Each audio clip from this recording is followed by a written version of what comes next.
Very, very good evening to you. We've got a varied show this evening. Half the battle was getting our guest here this evening. He's been circling the area. I think he met Kevin Blackwell on the route. Another former Leeds United manager, Kevin. We always talk about this. He had a heck of a job to find this studio. It's a well-kept secret.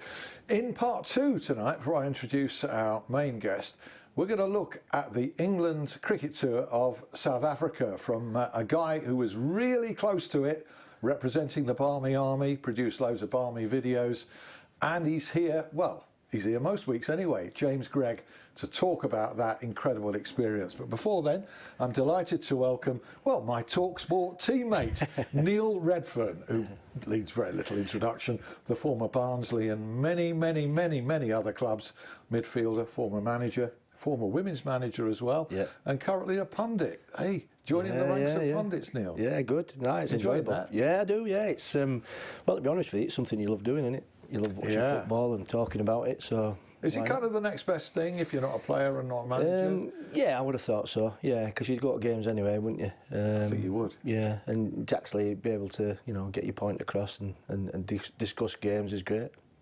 We've got lots to talk about tonight, not least topical events, because it's been a busy day. It's obviously the eve of the transfer window closing and the deadline. And Sheffield United, top of the show, they've broken the club record again. Today, we're going to look at the picture that proves that they've broken the club record with Chris Wilder welcoming Sander Berge, Norway international midfielder, to Bramall Lane in a deal from Belgian club Genk. There we are, number 32. £22 million, £25 million, depends who you believe on that, Neil.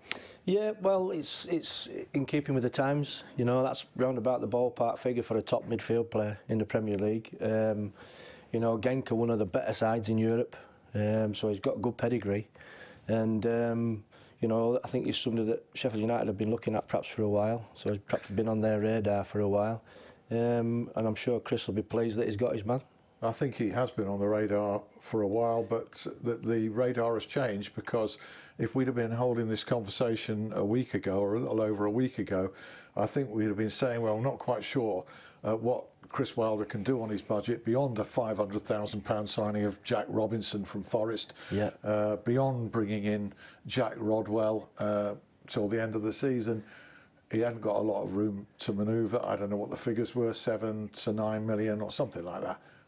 Then a dramatic change. Yeah, absolutely. Well, it's a definite show of faith from the owner. I mean, I think it's great, and he should be backed. For me, I know I've championed him for a long time. I know when we've watched Sheffield United when they got promoted from the Championship, and this season when we've watched them again, with yourself on TalkSport, they're a breath of fresh air. He's such a top quality manager, Chris. And other clubs will be looking in envious. I'm pretty sure of that. And this is perhaps a little bit of a sea change for Sheffield United, because, like you say, they've sort of wheeled and dealed really well and got good players in, but perhaps, under budget for what the Premier League is, budgeted at. And like I say, this is a real show of faith, so maybe this is now the next step for Sheffield United, which is a good thing. Well, before we talk about other potential signings, there could well be two more. Might even be confirmed as we speak here live this evening on Sheffield Live TV.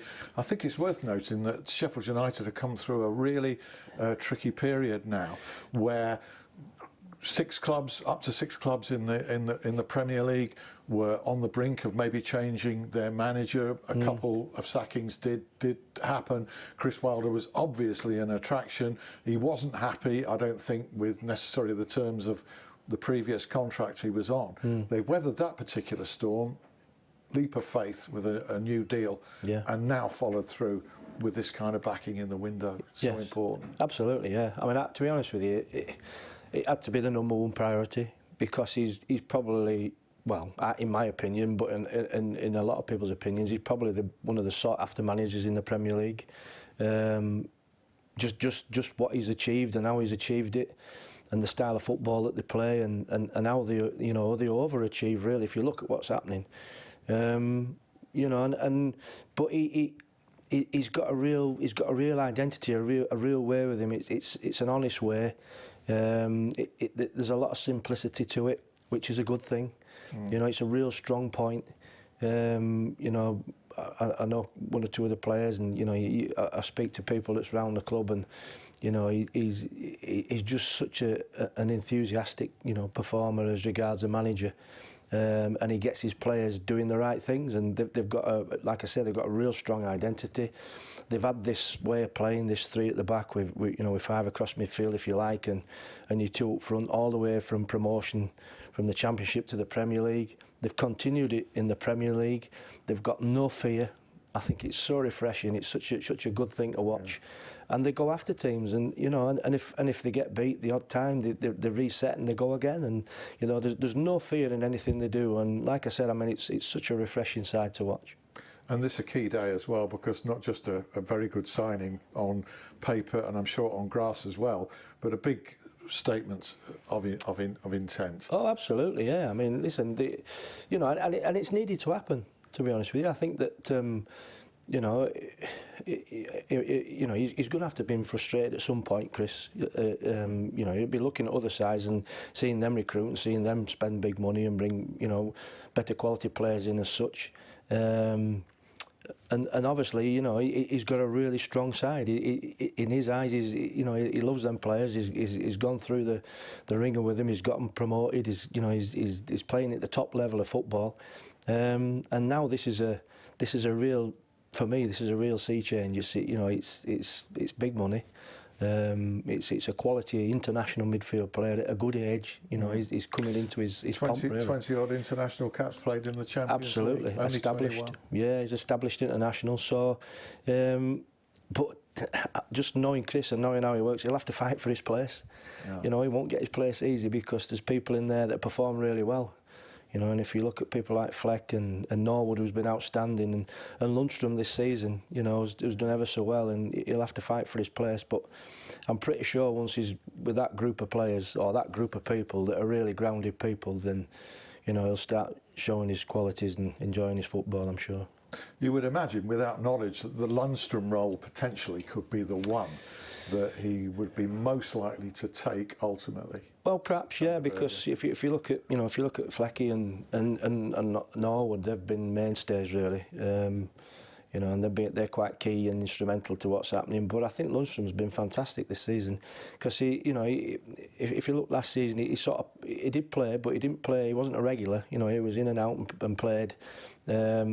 But I think he's probably been one of the real finds to lift his game to the quality that he has done in the Premier League. He's nicked a goal or two, which is great. You know, he's added that to his game.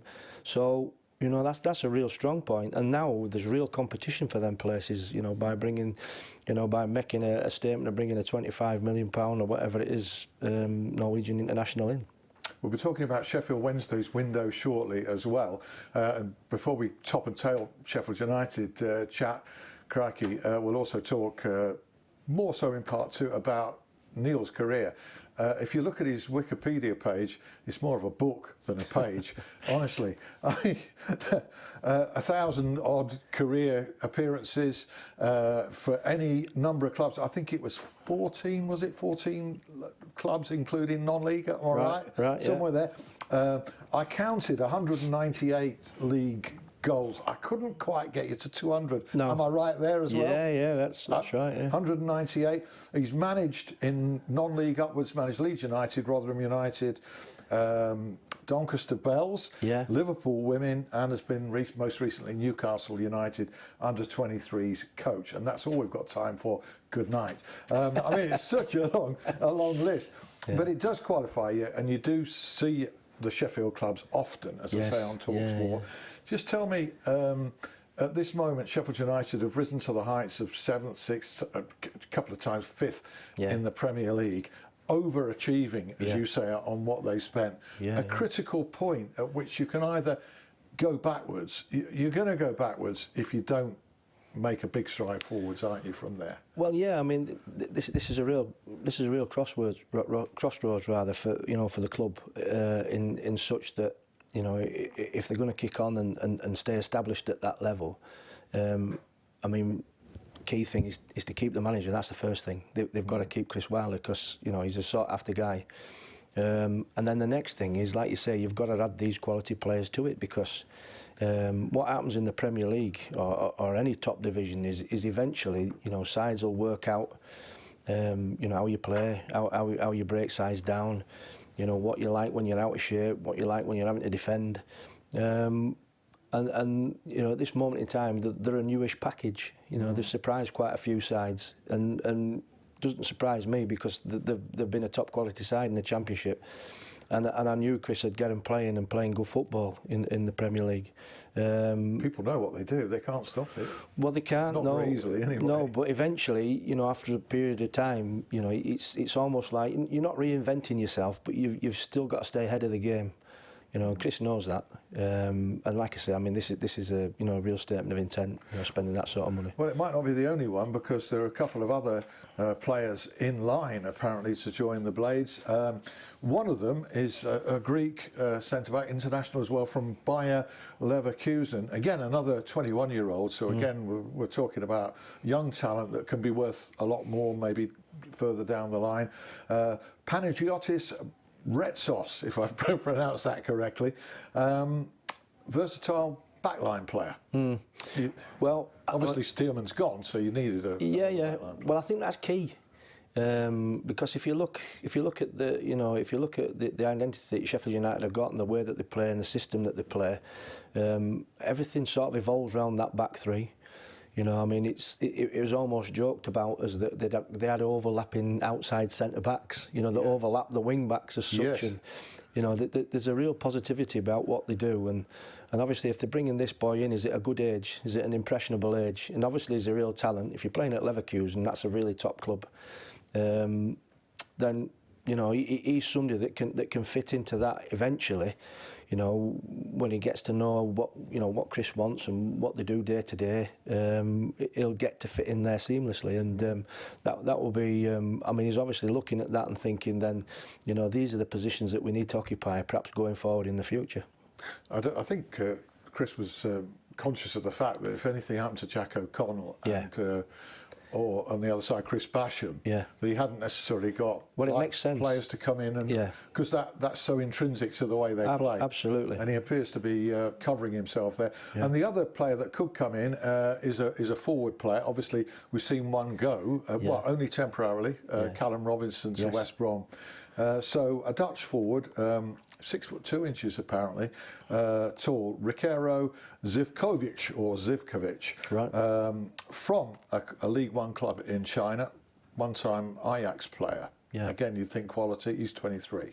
Yeah. Well, that's the thing. I mean, the obvious thing that comes out of this is that he's going to give the Blades a different dimension. You know, if he's coming in at 6'2", 6'3", not saying that they're going to go into him aerially all the time, but he just gives him a little bit of a different angle to go in on. You know, if you look at the forwards that they've got, I mean, they've had great service out of Billy Sharp. I mean, he's been absolutely fantastic for the Blades, and I'm pretty sure that they'll probably want to keep hold of Billy, and you know, because the one position that you need competition for, and I'm thinking back to my playing days now at Oldham Athletic, and the manager then was a guy called Joe Royal, and we had 6 strikers for 2 spots, and they could have all played in the first team. Talking about Ian Marshall, Andy Ritchie, Roger Palmer, Paul Molden, they were all top players, and we had 6 strikers for 2 spots, and if whoever was performing got in. So it always put pressure on the front. You know, they had to be scoring, they had to be getting hold of the ball, they could freshen it up. And what it does is this brings a different dimension to, like I said, to the Blades going forward. Neil Warnock used to swear by the same thing. I don't think he just had 6. I think he had 8 or 9 at one time. Absolutely. Well, he's another top manager, so, you know, there you go. Indeed. Sheffield Wednesday's window. We're going to talk more along these lines in part 2 and broaden the chat out to cricket, among other things. Sheffield Wednesday, you know, this is the Championship. You can't compare with the Premier League. It is what it is, to quote a saying that's often used now. Alessio de Cruz signed a feisty forward, 23-year-old, on loan until the end of the season from Serie A team Parma, striker or winger. I mean, it's not easy to comment on players that we don't see. No, that's right. I think what it will bring is, like I say, is competition at that top end of the pitch. You know, I think he's done fantastically well, Gary Monk, this year. and it's almost, you know, all the stuff that's going off in the background has almost gone unnoticed because they've done so well, and he's got them in the playoff positions. They've took a couple of hits. That's the nature of the Championship, you know, and they got, I think we were there for one of them, Blackburn. We were. When they got turned over. 5-0. And that can happen. You know, that is the nature of the Championship. You get a sending off, you go 1-0 down, you get a sending off, and the game changes, and it's like the end of the world. And then you go to the next game and you win, and that's the Championship. And Gary Monk knows that. He spelt it out that squad needs shaking up and changing in no uncertain terms. But I think everybody knew that. I think he knew that. Well, he's cute as well. I think what he's done is he's waited for his opportunity. Yeah. You know, because if you look at it realistically, I think that he'd got the best out of that group. He probably looked at it even in times when they were doing well and competing and winning, and maybe thought, I need to strengthen in certain areas. He's targeted the top end of the pitch, and I have to say, I think such as Reach and Harris, and I think they perform well in wide areas. I do think they've missed Fletcher. You know, when he's been out, they've lost a little bit of a dimension up there. I think Bigner, who he's done well.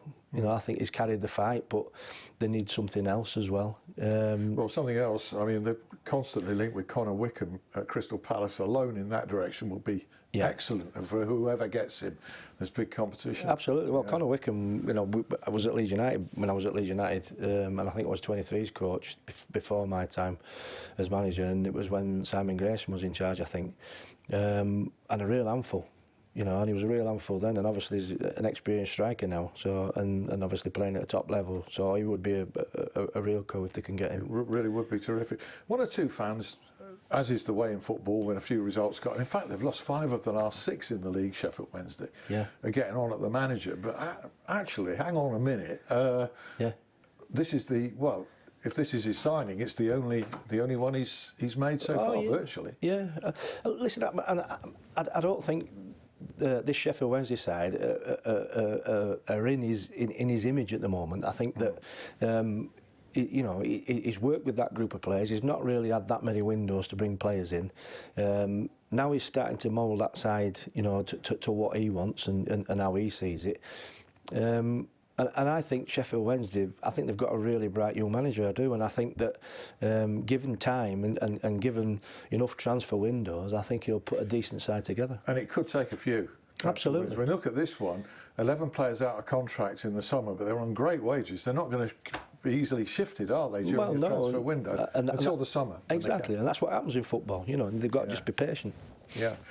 Okay, couple of minutes left to part 1. Just briefly, let's just give you a taster of part 2 and why I'm pig sick and jealous. This, of course, is Newlands Ground in Cape Town, one of the most stunning and iconic cricket grounds in the entire world. As you can see behind me, it's not the worst view in the world, is it? It's only Table Mountain, and it's been sort of built up over the years. There's a bit of construction work going on over my left shoulder to make the ground even more impressive. If you just follow me round this way, that's where the Barmy Army are going to be sitting. They're going to be making all the noise from there and supporting England against South Africa at just one of the most breathtaking places I've ever watched cricket in my entire life. Sickening. Absolutely sickening. James Gregg will join us in part 2 with more of his holiday snaps and whipping up the Barmy Army. Are you a cricket fan? I don't really watch it that often, no. I mean, I played it, you know, when I was younger. I actually appeared in the Bradford League with my dad, believe it or not, which is a decent standard, the Bradford League. Yes. When he played at Yeadon in East Barley, but no, I mean, football took precedent, and yeah, and what a career you've had. Can you believe you played for so many and managed so many and coached so many? No, I mean, it seems like a distant memory now. It's been such a long career. I mean, I'm just seeing the way the landscape's changed in the game, and you know, what it looks like now and what it looked like when I first made my debut. But I find myself really fortunate. You know, I think it's just a fantastic way to earn a living. Yeah. And I always used to say to the kids at Leeds, it's worth fighting for. And it is. Do you want to get back in the game, coach, manager? Oh yeah, absolutely. Yeah. I mean, I'd be lying if I didn't, you know. And I think that you just got to wait for the right opportunity. I think I've turned my hand to quite a few things. You know, I've managed in the women's game. I've managed in the men's game. I've coached at youth level, and you know, and you know, I've had lots of experiences. Brilliant. More from Neil Redfern, much more from Neil Redfern and James Craig. More on the Owls and Blades in the transfer window and the prospects for this weekend's games in about 5. See you then.